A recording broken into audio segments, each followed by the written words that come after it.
Allez, bonjour à tous les amis, j'espère que vous allez bien, c'est Sirflo, bienvenue dans votre vidéo du samedi. Aujourd'hui, on va voir tout simplement une vidéo spéciale Cash Game Live avec une belle main à review, une main très créative.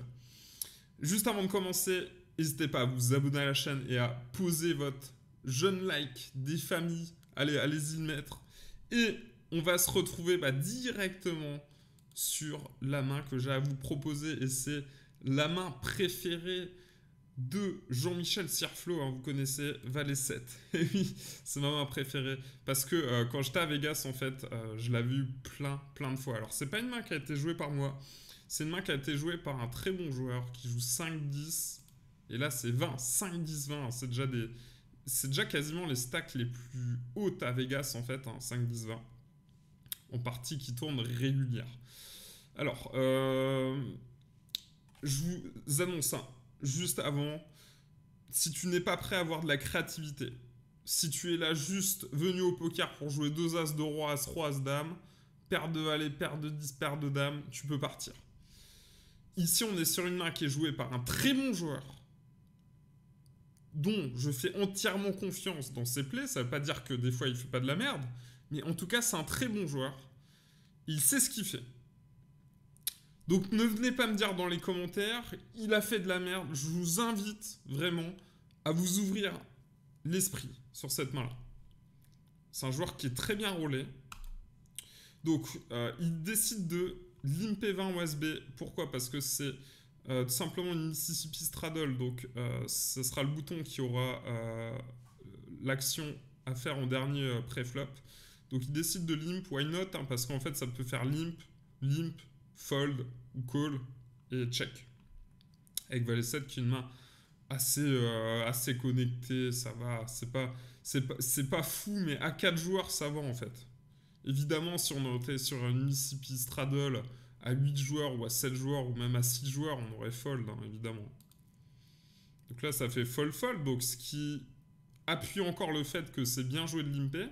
Et on a le bouton qui par contre est assez aggro a priori et qui est sûrement le spot de la table qui raise du coup. Donc là déjà, en fait le limp valet 7 il perd déjà un peu de sa valeur. Si tu as le bouton qui est assez le spot de la table, donc il va souvent raise, ça perd un peu de valeur. Par contre, ce que j'ai adoré, et là ça devient très intéressant, c'est que SB,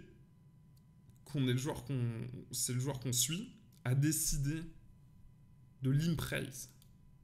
Et ça, c'est super intéressant. Le seul truc que j'aime pas, c'est le sizing. C'est-à-dire que tu peux limp raise, ok, why not, mais au moins, genre, une somme qui peut le faire folder directement en pré-flop. Parce qu'on sait qu'il va sûrement raise des bananes.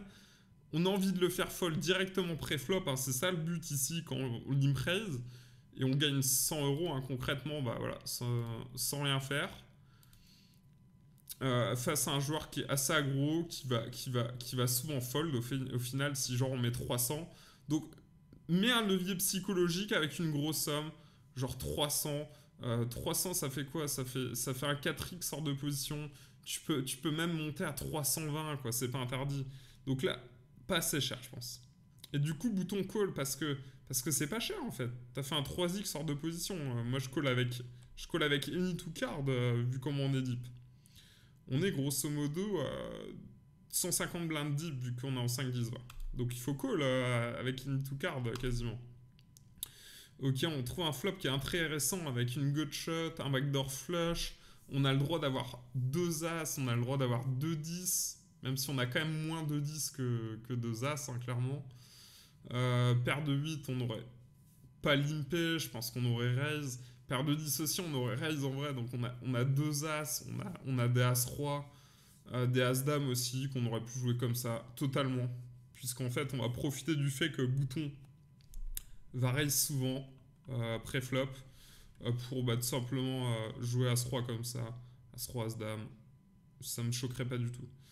Donc du coup, je pense que il faut tout simplement essayer de le faire fold. Hein. Là, si on peut lui faire fold, par exemple, de paire de 2 à paire de 7, on est ultra content. Si on peut lui faire fold un 8, imaginons, il faut un 8 et 7, un 8 et 9, on est ultra content. Si jamais il veut fold un 10, on est ultra content.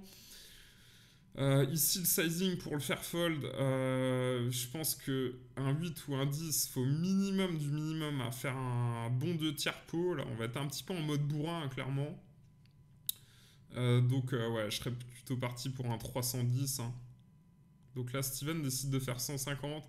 Je m'attends pas à faire fold grand-chose. Hein. Il est plutôt sur un bluff en 2 barrels hein, quand on est parti comme ça. Donc, je suis totalement OK que tu bêtes ça. Mais 2 barrels, hein. Ça, c'est un bluff en 2 barrels, du coup. Donc, ça call. Du coup, c'est bien, hein, ça nous conforte dans le fait qu'il a sûrement soit genre un petit as, un petit 10 tout pété ou un petit 8. Il va souvent raise quand il a 2 paires ou brelan, par exemple. Turn, qui est très belle pour notre main, parce que maintenant, on a une double gut shot. Donc, du coup, on a vraiment envie de maximiser la fold d'équité ici. Et donc du coup, je verrais en fait faire très cher. Là, on peut vraiment faire un 600, 700, 750, 800, 1000. Enfin, genre vraiment, tous les sizings sont OK ici. Et on a vraiment envie de le faire fold hein, sur cette turn. Évidemment, s'il a chopé 2 paires, ça va être compliqué. Mais si on peut lui faire fold un 10... Genre un valet 10, un dame 10, on est ultra content si on peut lui faire fold. Un roi 10, un roi valet, on est ultra content si on peut lui faire fold un 8 et 9. Un valet 9, tu vois, qui a une gut... Non, un valet 9, ça fait quoi? Un valet 9, c'est double gut shot. Ouais. Si on peut lui faire fold ça, genre on est ultra content. Donc ouais, si on peut lui faire fold, ne serait-ce qu'un petit as aussi, hein, un petit as 5, un as 4, ultra content. Donc ouais, là je lui mets la grosse praline. Hein. Et là, c'est là qu'il faut vraiment poser les balls. Poser les balls, hein, petit conseil là. Et là, elle a pas fait assez cher. Je pense que c'est vraiment pas assez cher. C'est dommage, hein, parce que en fait, il y a tout dans cette main pour qu'on la gagne, je pense. Le flop est bon. La turn, ça va, on peut la double barrel très cher. Espérer de faire fold plein de mains en vrai. Donc là, il call. River 4. Là, c'est compliqué, hein. C'est compliqué parce que est-ce qu'il va vouloir engager tout son stack pour bluffer ce spot où on a mis au final que 800 $. Est-ce qu'on a envie de mettre 2000? Oh, mais 2000 pour gagner 1650. Why not, hein, why not? Très compliqué, je sais pas. Je pense qu'il y a des fois on va devoir partir à tapis. Des fois pas. Ce qui est bien en fait dans notre main, c'est qu'on bloque pas par exemple les flush roi pique.